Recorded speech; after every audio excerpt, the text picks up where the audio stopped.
يا أيها الذين آمنوا اتقوا الله حق تقاته ولا تموتن إلا وأنتم مسلمون يا أيها الناس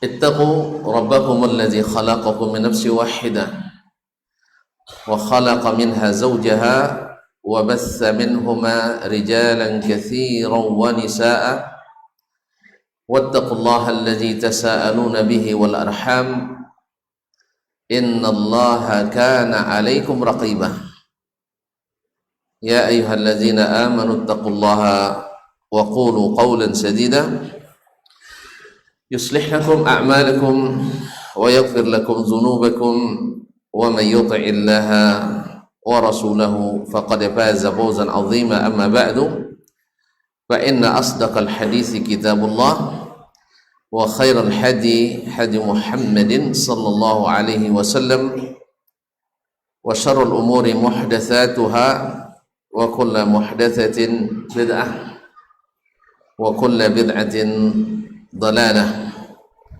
وكل ضلالة في النار.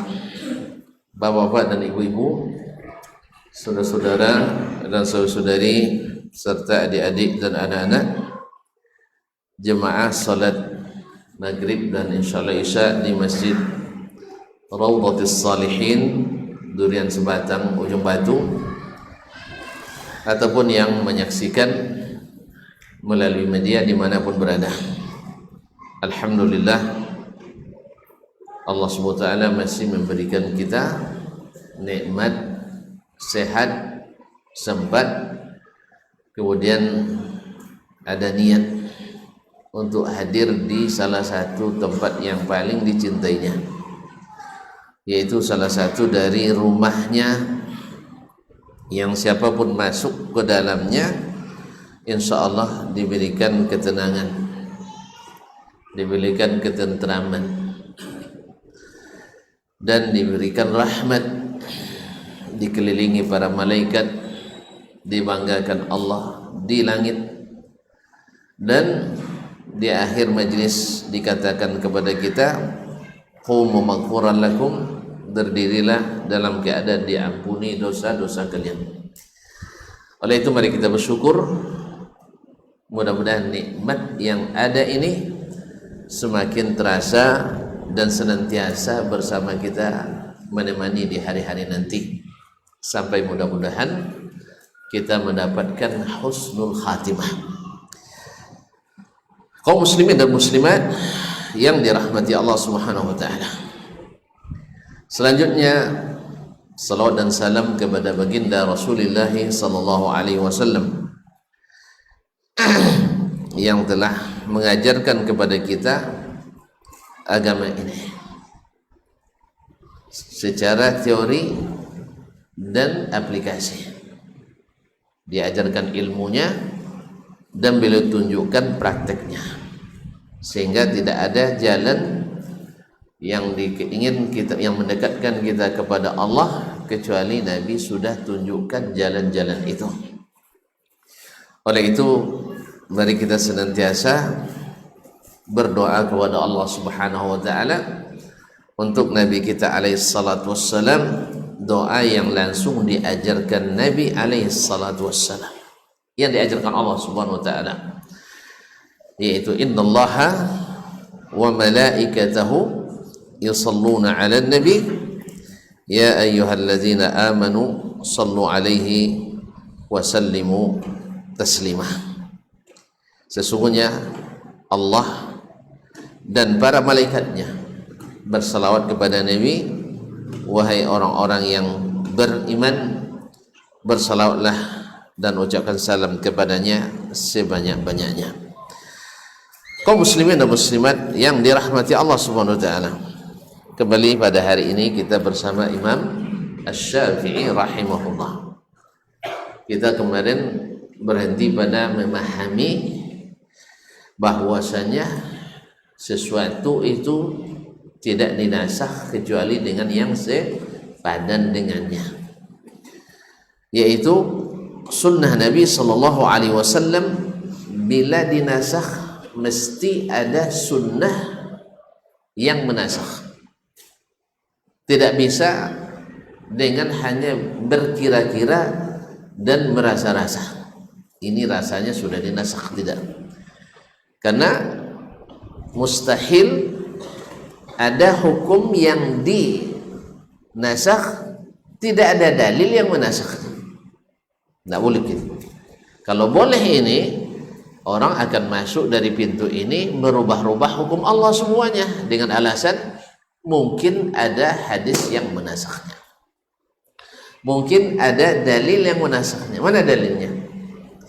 Yang kedua, nasakh hadis seperti kata Imam Syafi'i rahimahullah mesti dinasakh dengan sunnah, sunnah dinasakh dengan sunnah. Andainya ada hukum yang tetap dalam sunnah lalu dinasakh dengan Al-Quran, Nabi mesti punya sunnah yang baru yang menunjukkan bahwa itu sudah dinasakh. Oleh itu berkata Imam Al-Syafi'i rahimahullah ta'ala, fa in qala qailun hal tunsakhu sunnatu bil Quran, ini sudah kita kemarin kita jemput kembali, apakah dinasakh sunnah dengan Al-Quran? Jawaban beliau rahimahullah, qila law nusikhatis sunnatu bil Quran kanat lin nabiyyi sallallahu alaihi wasallam fihi sunnatun tubayyinu anna sunnatahu al-ula mansukhatun bi sunnatihi al-akhirah. Kalau dinasakh sunnah dengan Al-Quran, mesti Nabi sallallahu alaihi wasallam memiliki sunnah yang menjelaskan bahwa sunnah yang pertama telah dinasakh dengan sunnah yang terakhir. Sunnah yang sudah dijalankan sebelumnya dinasakh dengan sunnah yang datang terakhir. Karena nasakh itu seperti kita yang didefinisikan oleh para ulama, raf'u hukmin syar'iyyin mutaqaddim bidalilin syar'iyyin mutaakhir, yaitu mengangkat hukum syar'i yang dahulu dengan dasar dalil syar'i yang datang kemudian. Dengan dasar dalil syar'i yang datang kemudian. Maka bila nasakh Al-Quran, hadis sunnah dinasakh dengan Al-Quran, mesti ada sunnah yang baru yang menunjukkan bahwa sunnah yang pertama sudah dinasakh. Kenapa tidak Al-Quran saja? Tidak boleh. Nanti akan sudah kita jelaskan oleh Syafi'i rahimahullah, bi anna syai'a hatta taqum al-hujjatu 'ala an-nas, supaya tegak hujjah kepada manusia, maksudnya kaum muslimin, bi anna syai'a yunsakhu bimithlihi, bahwa sesuatu itu dinasakh dengan yang semisalnya.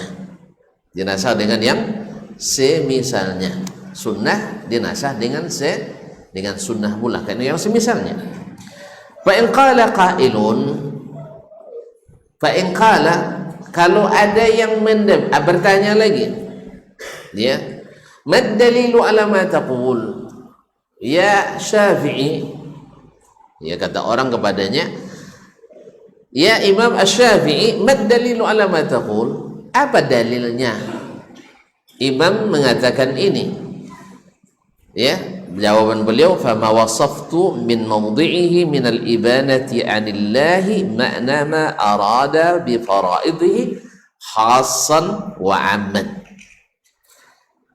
Jawabannya adalah, dalilnya adalah apa yang sudah aku sebutkan, yang sudah saya sifatkan, min mawdi'ihi, tentang posisinya Nabi SAW, minal ibanati anillah, yang punya wewenang, yang punya tugas menjelaskan dari Allah, makna ma arada bi faraidhihi, tujuan yang diinginkan oleh Allah dari hal-hal yang difardukannya kepada kita.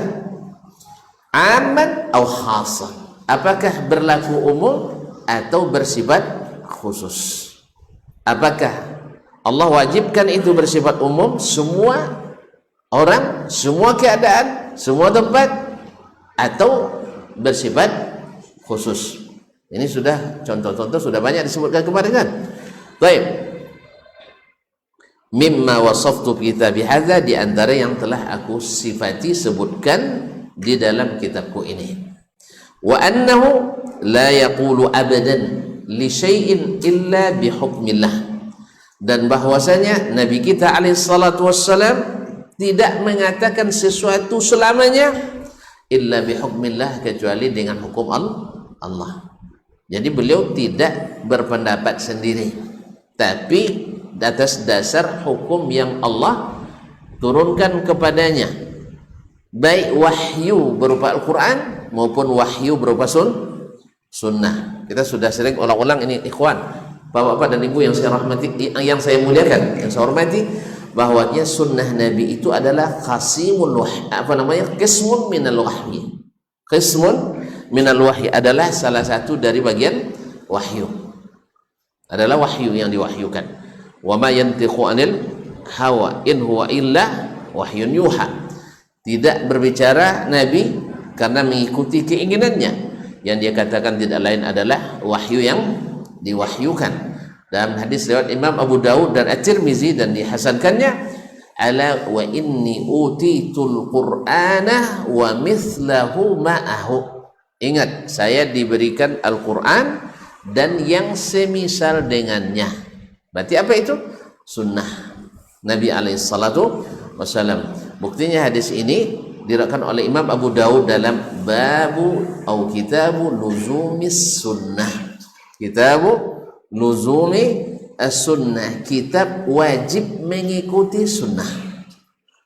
Jadi bukan pilihan Ustaz ya, wajib. Nah, oleh sebab itu kalau Rasul bilang ke kanan, tuk guru bilang ke kiri, ikut Rasulullah sallallahu alaihi wasallam. Ada orang bikin pula karikatur ya, jalan Nabi lurus itu dibuatnya berlubang. Jalan tuk guru mulus. Ini bertentangan dengan hadis Nabi sendiri. Nabi buat garis lurus, ini jalanku, ikuti. Ya, karena di kiri kanan itu subulus syaitan, jalan-jalan setan. Masa jalan setan membawa ke sahabat Nabi? Ini buat jalan lurus, ini jalan lurus nih. Di depannya Nabi SAW. Cuman antara kita dengan Nabi dibuat berlubang. Tahu jalan berlubang? Hah? Macam jalan kerahul. Iya, gimana lagi? Dulu orang bilang kalau ke Dumai itu, ada orang Jambi pergi ke Dumai kan. Jadi dia baru pertama kali datang ke Dumai. Lalu apa tandanya nanti kalau udah sampai ke Dumai? Dulu ya, sekarang saya tidak tahu, udah lama tidak ke Dumai ini. Apa kata orang yang kasih petua? Nanti kalau busnya sudah begini-begini, lenggok-lenggok tuh udah sampai ke Dumai itu katanya. Kalau kita sekarang kalau mobilnya sudah begini, berarti udah sampai. Allah musta'an. Rahimallahu. Kaum muslimin dan muslimat, dibuatnya jalan Nabi berlubang. Yang lurus ini depannya ada lubang. Jelas? Lalu jalan masuk gang ini atau memutar ke kiri ini nanti sampai ke Nabi sallallahu alaihi wasallam. Ini bertentangan dengan hadis Nabi sallallahu alaihi wasallam. Nabi suruh ikuti jalan lurus ini. Dan selamatnya generasi pertama karena mengikuti jalan lurus ini, bukan jalan berbelok-belok. Ini karena sudah terbiasa berlagu babelok jalan sambung hadiri babelok jalan ke payakumbuh. Jadi akhirnya PKP Kumbuh belok kalau lui masuk tebing katanya, masuk jurang.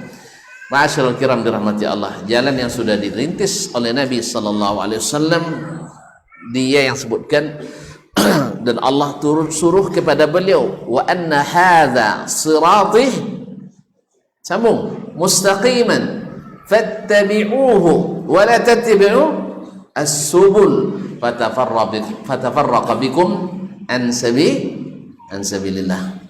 Ingat, inilah jalanku yang lurus. Tidak dibilangnya berbelok-belok. Tuh guru bilang belok-belok, antum ikut mana? Supaya ada alasan ikut tuh guru, dilubangi jalan tuh. Dibuat jalan berlubang. Ini subhat syaitan. Na'udzubillahi minasy syaitanir rajim. Dibuatnya jalan lurus, itu jalan berlubang. Ini memang akal-akal ya, dapat wahyu dari syaitan itu. Na'udzubillah. Kaum muslimin dan muslimat dirahmati Allah SWT. Kita memang begitulah kaum muslimin dan muslimat, kalau sudah hawa yang berbicara, kita berbuat kadang-kadang tanpa pikir-pikir bahwa itu termasuk memperolok-olok sunnah Nabi sallallahu alaihi wasallam. Semoga Allah memaafkan kita dan seluruh kaum muslimin. Ma'asyiral kiram dirahmati Allah Subhanahu wa taala. Karena Nabi sallallahu la yaqulu syai'an illa bihabadan illa bihukmillah. Nabi tak berkata sesuatu selamanya kecuali dengan hukum Allah. Bila beliau katakan, itu adalah hukum Allah. Walau nasakhallahu, kalau Allah menasakh mimma qala, apa yang dia katakan, hakaman hukman, kalau Allah menasakh di antara yang Nabi katakan berupa hukum, lasanna Rasulullah sallallahu alaihi wasallam fi ma nasakhahu sunnatan, pasti Rasulullah menyunnahkan sesuatu sebagai ganti yang sebelumnya. Mesti, karena Nabi tadilah saya katakan, Nabi bukan hanya menyampaikan teori, tapi Nabi menyampaikan praktik dan aplikasi. Huwallazi arsala rasulahu bil huda wa dinil haqq. Dia yang telah mengutus rasulnya bil huda, dengan huda, petunjuk. Petunjuk itu tafsir kalau Ibn Abbas, al ilmun nafi', ilmu yang bermanfaat. Wa dinil haqq, agama yang haq. Apa tafsirnya? Di antara tafsirnya adalah al-amalus salih. Nabi bawa petunjuk dan Nabi bawa bentuk pengamalannya. Jadi Nabi sendiri diwajibkan ikut wahyu, apalagi kita. Jelas toh? Nabi diwajibkan ikut wahyu. Kan sudah sering Imam Syafi'i jelaskan ini. Wattabi', sambung, ma yuha ilaika min rabbik wa la tattabi' ahwa alladzina la yu'minun. Ikutlah apa yang diwahyukan kepadamu, jangan ikuti keinginan-keinginan orang-orang yang tidak beriman. Ma'asyiral kiram dirahmati Allah, orang kalau belum yakin dengan keterangan Nabi, bagaimana dia dikatakan beriman dengan Nabi sallallahu alaihi wasallam? Oleh itu kaum muslimin, ini berat memang, kau takkan sanggup, ya, maka harus bersama-sama. Yang sendirilah jangan tanggung sendiri, maka kita ikuti Nabi secara bersama-sama, kita ajak semuanya, jangan larang orang ikut. Enggak, ini kadang-kadang ada pula isu dia sendiri aja nak masuk surga, orang lain tak boleh. Itu salah itu. Kita ajak semuanya, cuman ini jalan Nabi, kita ikuti, jangan ikut jalan selainnya. Karena jalan selainnya, ya, antum boleh berilustrasi itu ilustrasi, menghayal-hayalkan bahwa belok dulu, belok nanti nyambung lagi ke Nabi, itu bayangan kita, perkiraan, ya kan? Kalau ini kan jelas ikut di belakang Nabi terus, ini jelas. Masa cari yang tak jelas antum? Anda sudah sering kesasar gara-gara mengira-ngira tadi. Sudah sering tersesat, untung di dunia. Untung masih di dunia. Saya jalan, ya, dari mana waktu itu, pokoknya anggaplah dari Kuok atau dari Salo itu, karena di Bangkinang ada acara, jadi nak mengelakkan acara itu masuk ke simpang apa, orang Bangkinang masa tidak tahu simpang apa tuh? Simpang dicabut kartu Bangkinang lagi, nah, ya, simpang Panca, ya, menurut jalan lingkar. Nah, ikut terus menurut perasaan, kan menurut perasaan. Saya tidak pandai pakai Google, sampai sekarang pun tidak pandai nampaknya. Amat aja ajarnya dia sendiri aja buka, dia aja jauh. Ya, tolong tunjukkan, diambilnya HP kita dibuka sendiri. Macam mana tidak pandai? Makanya kalau ngajar orang itu, dia jangan ambil apanya. Sama dengan ngajar orang naik mobil, bawa sini setirnya, dia lagi nyetir, awak disuruh samping, mana tidak pandai. Iya tak? Jalir mat. Ini kalau maju Ustaz nanti Den pegang HP itu, Ustaz yang pegang, antum tunjukkan ini langkah-langkahnya. Akhirnya kaum muslimin dan muslimat dirahmati Allah SWT. Jadi karena perasaan ikut terus ke arah timur, insya Allah semakin dekat. Rupanya tanpa terasa hampir sampai ke Siabu. Awak nak menuju Batu Belah. Antara Batu Belah dengan Siabu dekat apa jauh? Semakin jauh. Pada arah yang saya tuju rasanya akan bertemu nanti dengan jalan Bangkinang Pekanbaru.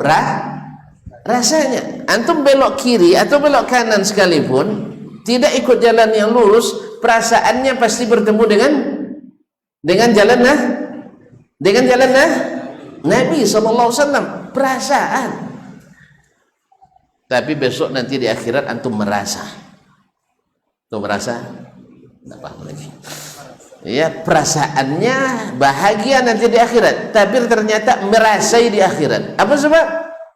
Kan disuruh ikut jalan lurus, antum bilang juga ikut gang.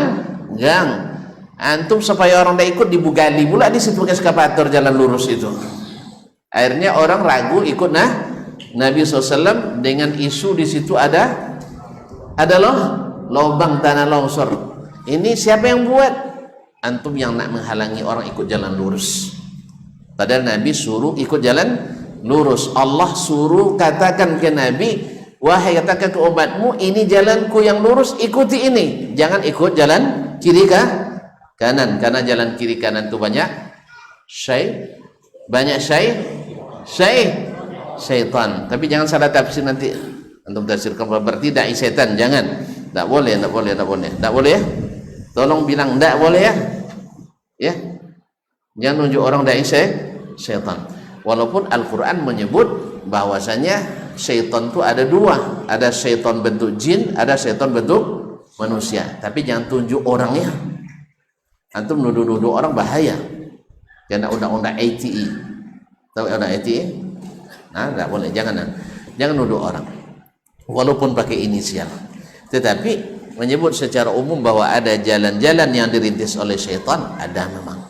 Jalan-jalan yang dirintis oleh Allah ada. Semua jalan yang menyimpang dari jalan Rasulullah SAW itu ada Nabi sebut subulus syaitan, jalan-jalannya syaitan. Nah, antum nak nyemir ke mana? Ke jalan syaitan atau ke jalan Rasulullah SAW? Baik, kaum muslimin dan muslimat dirahmati Allah. Jangan bawa perasaan dah. Ya nanti habis itu Ustaz nuduh saya setan. Enggak, na'udzubillah, saya enggak nuduh lah.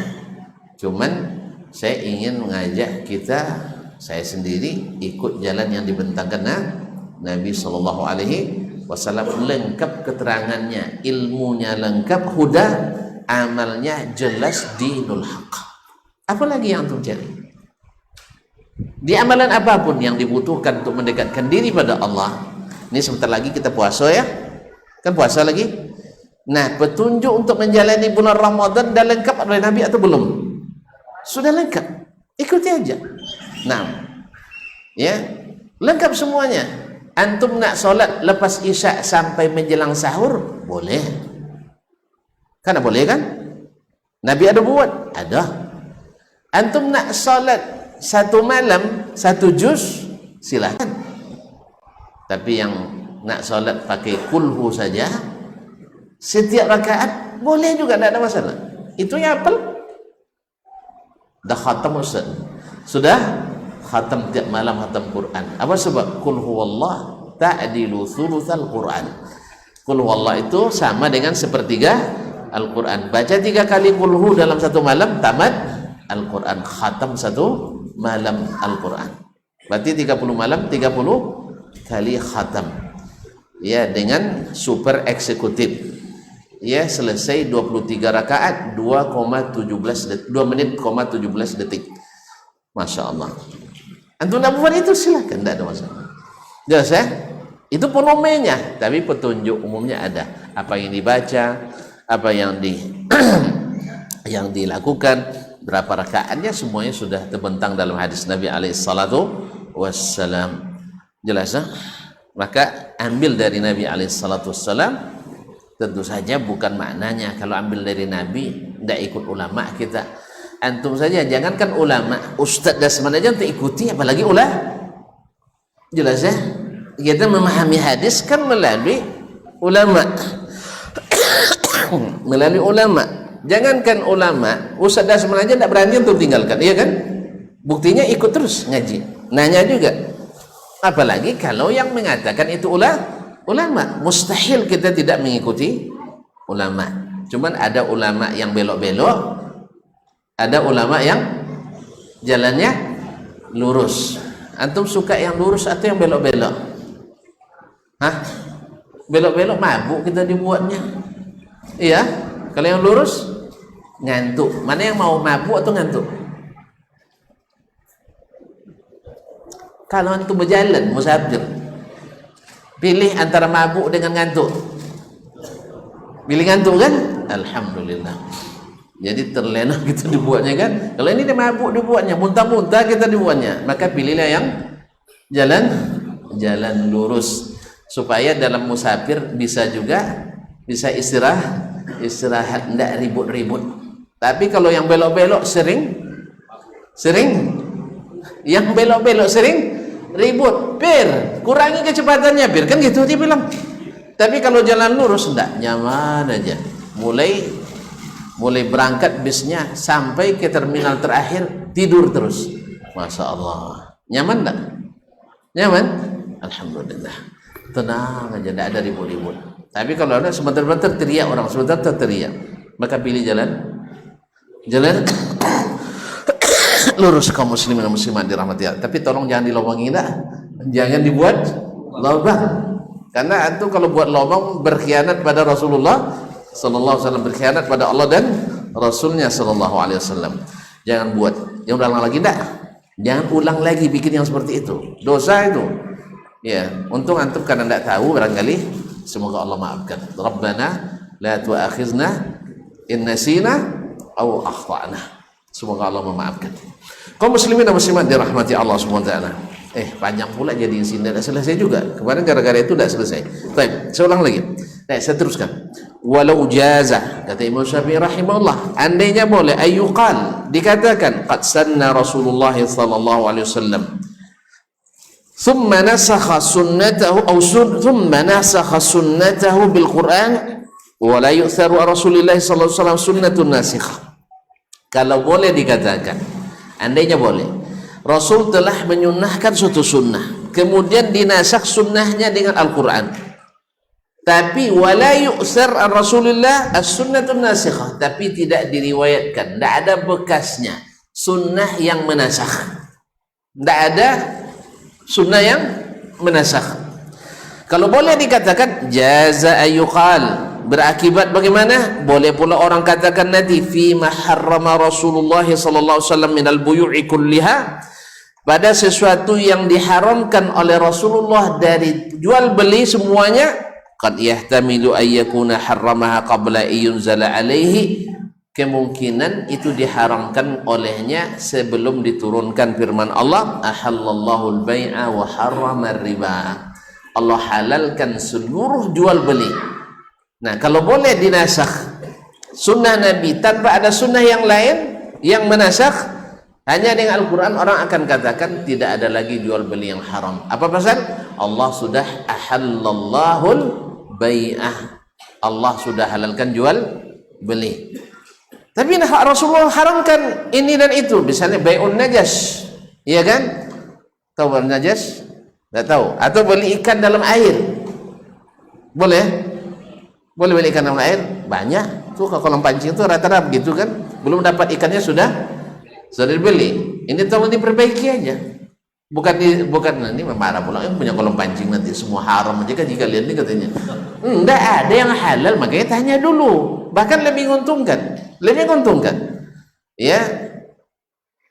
Buat harga enggak apa-apa, tinggikan harganya, karena kalau harga berapapun tinggi tidak ada batasnya, jelas, kecuali mengambil kesempitan dalam kesempatan.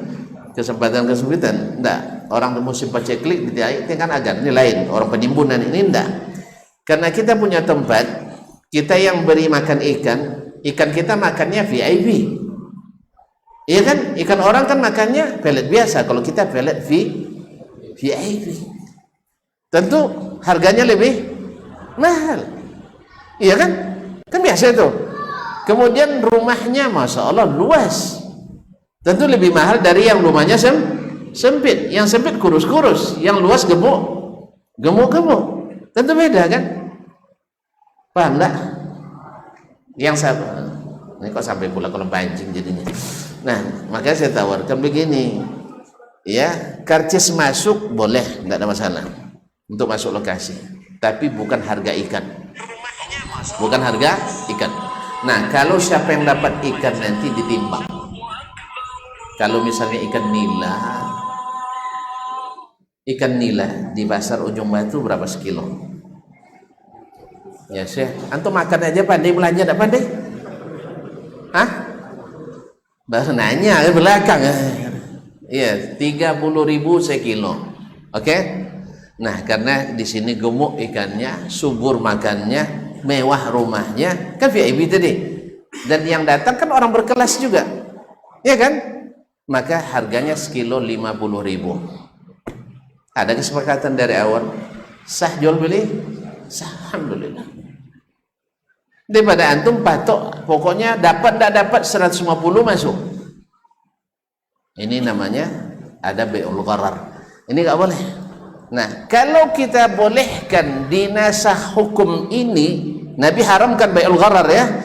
Nabi haramkan jual beli yang ada unsur tipuannya. Kalau boleh dikatakan sunnah dinasakh dengan Al-Quran, tapi tidak ada sunnah yang menjelaskan nasakhnya, maka orang akan katakan ini sudah dinasakh dengan firman Allah, ahallallahul bai'ah, Allah sudah halalkan seluruh jual beli selama tidak riba.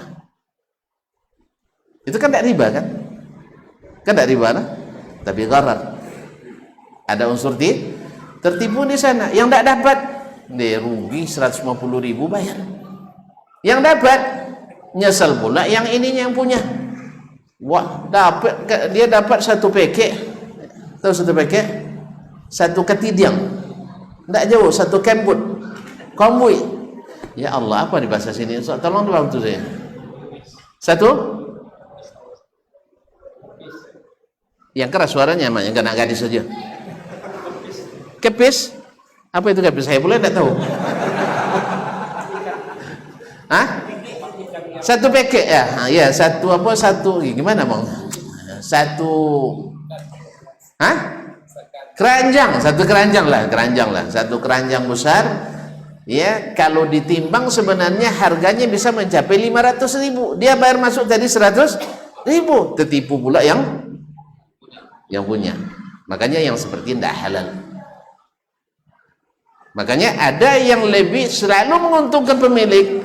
Berapa dapat ditimbang walaupun harganya lebih mahal. Kan sudah tertulis 1 kilo 50.000. Jangan bilang mahalnya, tidak mau saya. Ya kalau nak murah di pasar aja Pak. Kalau di sini ikannya mahal. Ini ikan dari Jepun.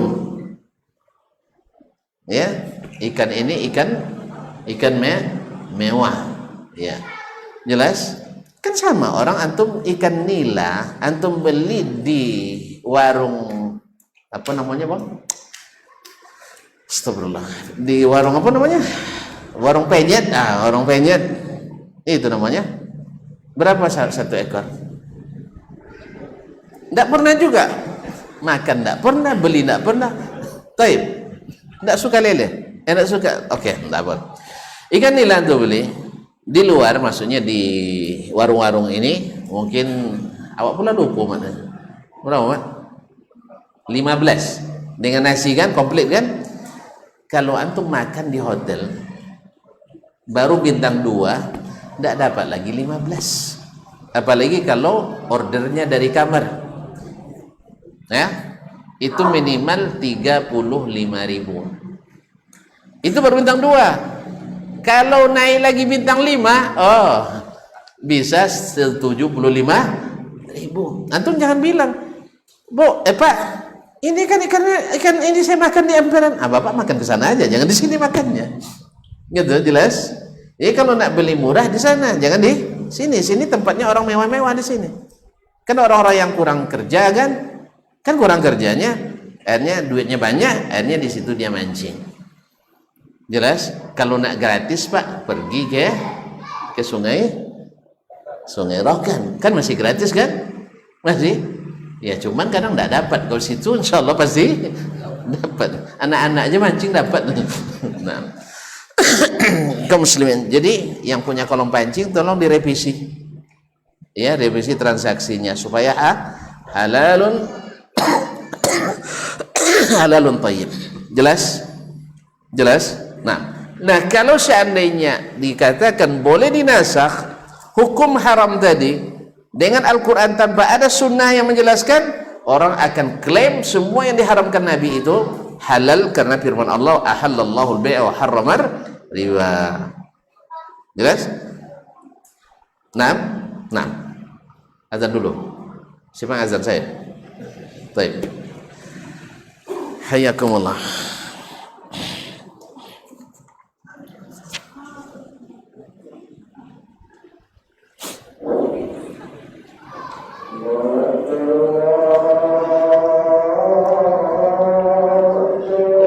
Allah.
Muslimin dan muslimat yang dirahmati Allah SWT. Kemudian beliau Imam Syafi'i rahimahullah juga menyebutkan, andainya boleh dikatakan bahwa sunnah dinasakh tetapi tidak ada sunnah yang menasakh, orang akan klaim pula orang-orang yang dirajam dari kalangan pezina qad yahtamilu ayyakuna ar-rajmu mansukhan, akan dibatalkan lagi hukum ini karena ada kemungkinan hukum ini dinasakh, yaitu sebelum turunnya firman Allah Subhanahu wa taala, az-zaniyatu waz-zani fajlidu kulla wahidin minhuma mi'ata jaldah. Hukum rajam itu turun sebelum ayat ini, lalu datang ayat ini menasakh hukum rajam. Jelas? Tetapi kalau ada yang mengatakan dinasakh dengan ayat, kita katakan mana sunnah yang menunjukkannya, karena segala sesuatu dinasakh dengan yang sepadan dengan yang semisalnya. Demikian pula wa fil mashi, demikian pula hukum al-masyi alal khuffain, yaitu hukum mengusap dua sepatu. Tapi sepatu di sini adalah sepatu yang menutup mata kaki, sepatu satu bot. Nah, yang menutup mata kaki dengan syarat-syarat yang dijelaskan dalam hukum fikih. Nah, kalau kita katakan boleh dinasakh hadis atau sunnah dengan ayat tanpa ada sunnah menjelaskan, Maka dikatakan ini juga mungkin orang katakan dinasakh dengan ayat wudu. Dengan ayat wudu. Ayat wudu mengatakan mesti dibasuh kaki sampai mata kaki. Ya kan? Wa arjulakum ilal ka'bain. Yaitu kakimu sampai mata kaki harus dibasuh. Orang akan mengklaim bahwa itu sudah dinasakh dengan ayat itu. Wajaza ayuqal, kalau boleh juga sunnah dinasakh dengan Al-Quran tanpa ada bukti sunnah yang lain yang menasakh, orang akan klaim pula la yudra'u an sariqin saraqa min ghairi hirzin wa sariqatuhu aqallu min rubu'i dinar. Orang juga akan menolak tidak diterapkannya hukum potong tangan bagi pencuri yang mencuri bukan dari barang yang disimpan atau barang yang tidak sampai harganya 1/4 dinar, karena itu hanya jelaskan sunnah. Sunnah tidak mengatakan tidak dipotong kecuali mencuri dari barang yang terpelihara. Adapun barang yang diambil di jalan itu tidak potong tangan. Atau antum letakkan di tempat sepatu di depan rumah, bukan tempat penyimpanan uang, sengaja antum letak di situ, lalu diambilnya, tidak dipotong tangan karena antum yang memamerkannya. Ketika dilihat, wih, duit ini barangkali untuk orang miskin, ini saya orang miskin, ada sebuah di situ. Karena umumnya orang simpan duit di mana? Antum simpan duit di mana? Biar kami tahu. Hah? Di mana simpan duitnya? Di dompet. Jadi kalau kami curi di dompet, potong tangan enggak? Potong. Astagfirullahaladzim. Enggak, antum maafkan semua sekali. Nah, kaum muslimin dan muslimat dirahmati Allah. Jadi kalau dicuri dari tempat tersimpan rapi, tapi kalau dompetnya dapat di depan rumah, dipotong enggak? Hah? Tengok dulu Ustaz, kalau saya dapat saya potong katanya. Enggak dipotong. Karena tidak dipotong kecuali yang tersimpan. Jelas ya? Jelas? Makanya perampok potong tangan enggak? Hah? Ada yang bertanya, Ustaz, koruptor hukumnya apa? Potong tangan atau tidak? Saya bilang enggak potong tangan. Sebab dia nyuri bukan disimpan orang, dia yang sendiri yang simpan.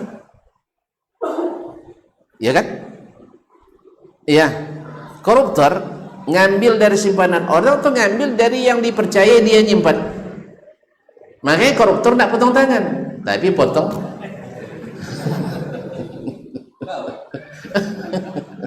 Iya, tergantung hukum yang diterapkan oleh pemerintah, baik pemerintahan Islam maupun pemerintahan yang lain. Ya, kalau di Cina ditembak dengan rudal, di Korea Utara apa? Kalau Korea Utara disuruh berbaris tembak dengan rudal. Iya, apa itu ya? Entah benar tanda, saya tak punya sanad itu, tak punya sanadnya. Tapi kabarnya kalau pencuri itu ditembak dengan yang pakai pikul tuh? Hah? Basoka, Masya Allah. Antum punya nampaknya. Masya Allah, kiram dirahmati Allah SWT. Eksekusinya luar biasa. Nah, jadi dia tidak potong tangan. Pasalnya apa? Dia tidak nyuri, tapi menilap. Jelas? Makanya namanya bukan pencuri. Yang korupsi dibilang pencuri? Enggak kan? Enggak kan? Dibilang apa? Hah? Entah, saya tidak tahu namanya. Baik, kaum muslimin dan muslimat dirahmati Allah SWT. Maka hukumnya tidak sama, bukan hukum mencuri, tapi hukum korupsi. Ya, tidak potong tangan, tapi bisa potong leher. Itu tergantung pemerintah. Jangan antum yang hukum enggak. Antum tidak punya hak untuk hukum itu. Nah, tidak punya hak untuk hukumnya. Itu hukum yang diterapkan oleh masing-masing pemerintahnya. Masyaallah kiram dirahmati Allah SWT. Demikian juga orang mencuri kurang dari 1/4 dinar. Sedinar itu 4,2 gram emas.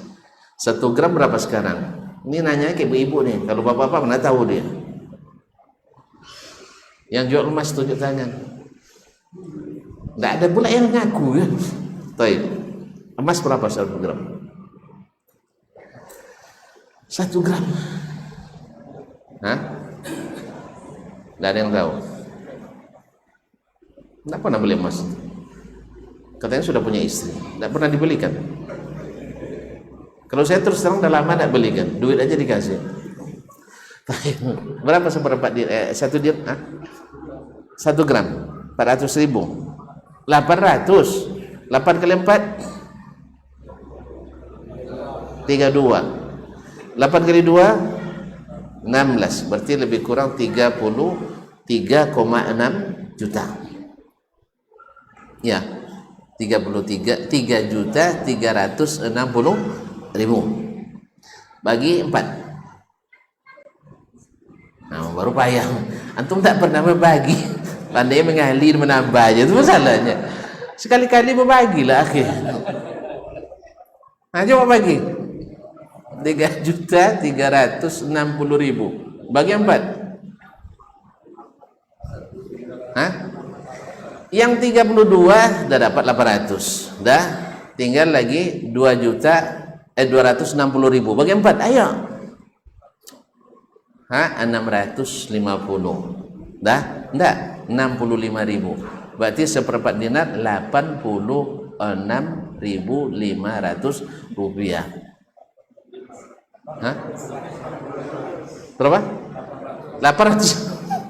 800.000, 60.000, 5.000. Berapa tadi?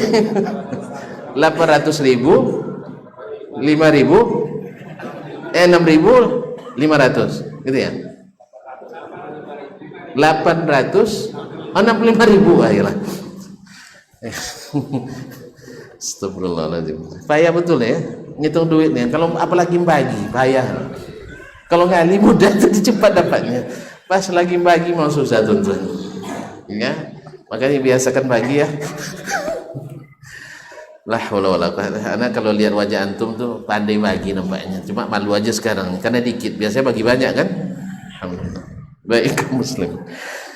Jadi kalau boleh dikatakan nasakh tanpa sunnah, yang menasakh orang akan klaim lagi ini syarat-syarat ini sudah dinasakh. Siapapun mencuri potong tangan. Padahal tidak seperti itu. Karena juga ada ketentuan lain nanti. Orang yang mencuri di musim paceklik atau di musim sulit atau ketika musim musibah misalnya dalam fitnah. Yes ya. Misalnya sekarang orang korban gempa bumi misal, tapi jangan bilang saya bolehkan curi ya. Andainya ya dalam kondisi seperti itu dia kelaparan, lalu dia mengambil barang orang, terus dipotong tangan, enggak. Karena kondisinya dalam kondisi sulit. Jelas ya? Nah. Oleh sebab itu, setiap sunnah yang dinasakh mesti ada sunnah lain yang menasakh. Tidak cukup dikatakan Al-Quranul Karim menasakh dengan dalil umum tadi. Li'anna ismas sariqah yalzamu man saraqa qalilan wa katsiran. Andainya boleh seperti itu karena nama mencuri itu, kata mencuri itu masuk di dalamnya yang mencuri sedikit dan yang mencuri banyak. Wa min hirzin, baik yang mencuri dari barang yang disimpan maupun yang tidak disimpan. Kan mencuri juga namanya. Di mana curinya? Dari halaman. Di mana curinya? Dari lemari. Kan itu ya? Baik. Wala jaza raddu kulli haditsin an Rasulillah sallallahu alaihi wasallam, dan lebih parah lagi akan boleh dengan itu menolak semua hadis yang datang dari Rasulullah sallallahu alaihi wasallam bi ayyuqal lam yaqulhu, ya, dengan kita katakan ini tidak dikatakan Nabi sallallahu alaihi wasallam. Idza lam yajidhu mithlat tanzil, bila tidak ditemukan seperti yang diturunkan dalam Al-Qur'anul Karim. Wajaza raddus sunani bihazainil wajhain, sehingga dengan dua bentuk ini boleh menolak semua sunnah. Ya kalau dibolehkan tadi. Nah, faturikat kullu sunnatin ma'aha kitabun jumlatan. maka akan ditinggalkan setiap sunnah di mana hukumnya ada secara global dalam Al-Quranul Karim. Seperti tadi, sunnah mengatakan mencuri baru begini-begini baru dihukum, padahal Al-Quran secara global mengatakan wasariqu as-sariqu was-sariqatu faqta'u aydiyahuma, mutlak kan? Tapi karena tidak boleh, maka akhirnya terjaga sunnah. Kalau boleh ini berbahaya, banyak sunnah yang akan ditinggalkan dengan klaim seperti itu. Tahtamilu sunnatuhu an tuwafiqahu, yaitu ditinggalkan setiap sunnah yang bersamanya ada kitab ayat Al-Quran secara global, yang bisa saja sunnah sepakat dengannya, wahya la takunu abadan illa muwafiqatillah, dan sunnah selamanya tak mungkin kecuali sesuai dengan Al-Quranul Karim. Idzan ihtamala al-lafz idza ihtamala al-lafz fi ma ruwiya anhu khilaf al-lafz fi tanzil bi juhd, apabila lafaz yang diriwayatkan daripadanya berbeda atau bertentangan dengan lafaz yang ada dalam Al-Quranul Karim biwajah, dilihat dari satu sisi. Aw ihtamala an yakuna fil lafzi anhu akthar mimma fil lafzi bitanzil, atau kemungkinan pula dalam lafaz yang diriwayatkan dalam hadis Nabi sallallahu alaihi wasallam mengandung lebih dari satu sisi berbeda dengan Al-Qur'anul Karim. Wa in kana muhtamilan ay yukhalifahu min wajh, sekalipun bisa saja dari satu sisi yang lain berbeda maknanya dengan Al-Quranul Karim.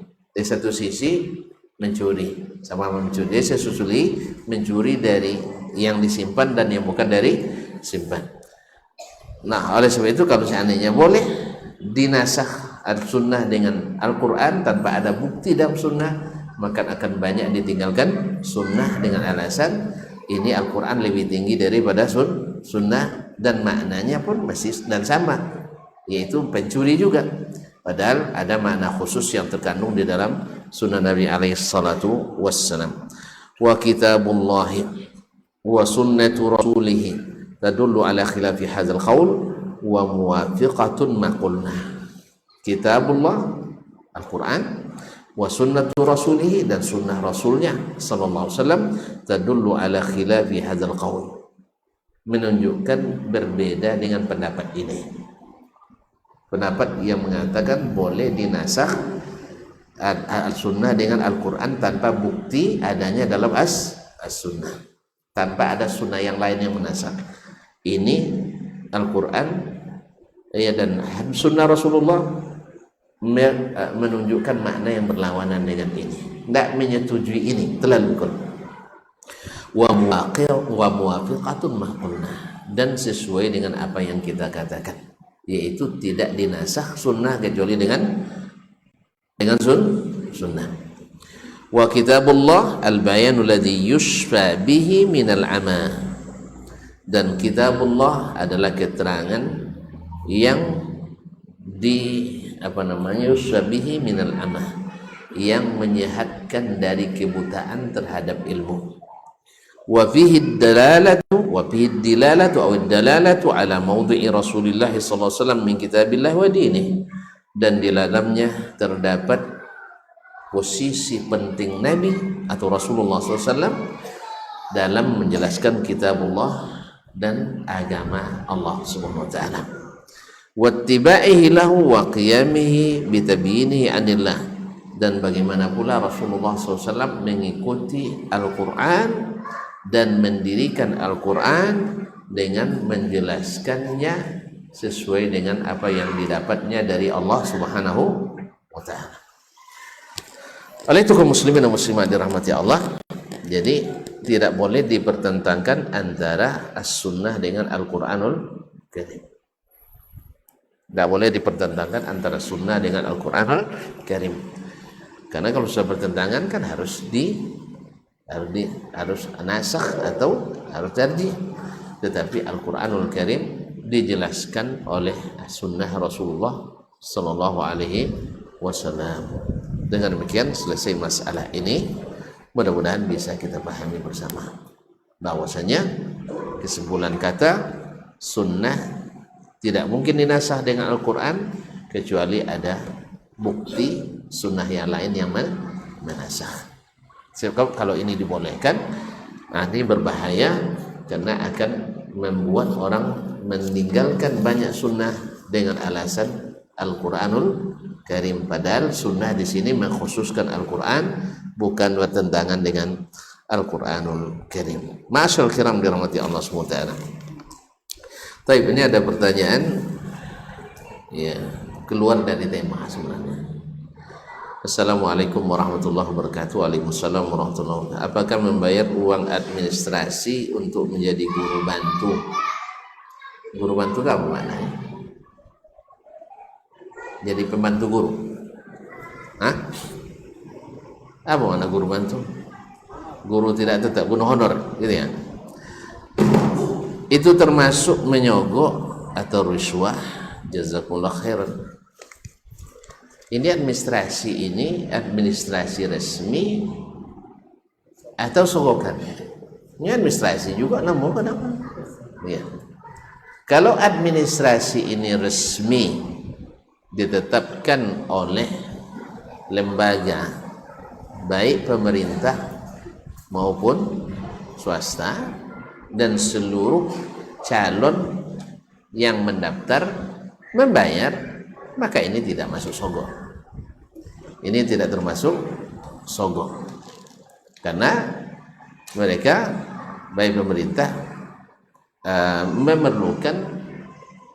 memerlukan petugas-petugas khusus untuk melayaninya, dan kemungkinan tidak ada anggaran khusus dari pemerintah atau dari lembaga kecuali dengan memungut dari peserta. Wallahu ta'ala alam. Itu yang saya tahu. Jelas? Nah, wallahu ta'ala alam.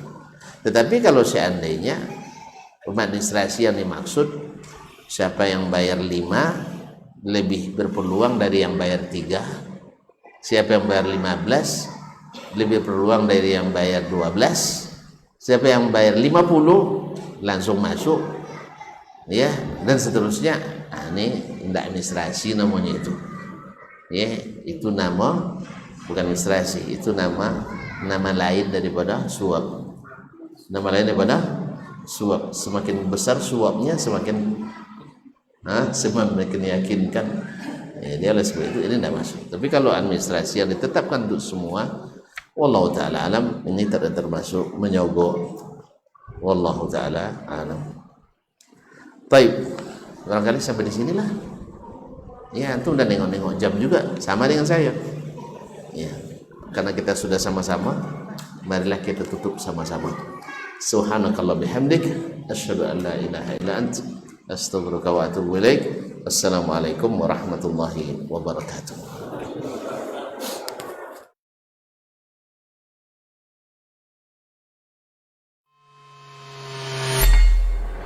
Di para sahabat itu, kaum muslimin, yang terbayang bagi mereka itu adalah infak, yang terbayang bagi mereka adalah sebuah kebahagiaan, keselamatan di akhirat yang kekal dan abadi di sisi Allah tabaraka wa taala.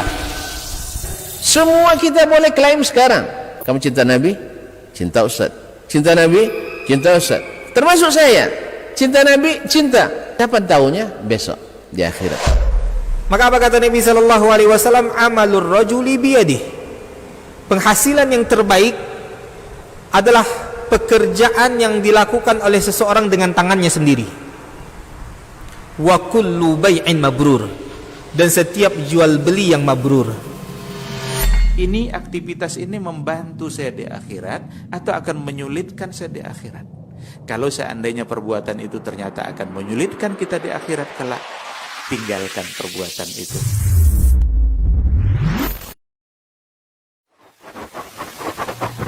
Barometer amal kita saleh tak salehnya di salat kita. Bila salat kita ikhlas dan sesuai dengan sunnah Nabi SAW, maka insya Allah amalan yang lain mengikuti. ini aktivitas ini membantu saya di akhirat atau akan menyulitkan saya di akhirat. Kalau seandainya perbuatan itu ternyata akan menyulitkan kita di akhirat kelak, tinggalkan perbuatan itu. Anta ni'mal jund. Kamu adalah sebaik-baik prajurit. Coba lihat. Kamu adalah sebaik-baik prajurit. Maka tujuannya adalah menghancurkan kehidupan rumah tangga.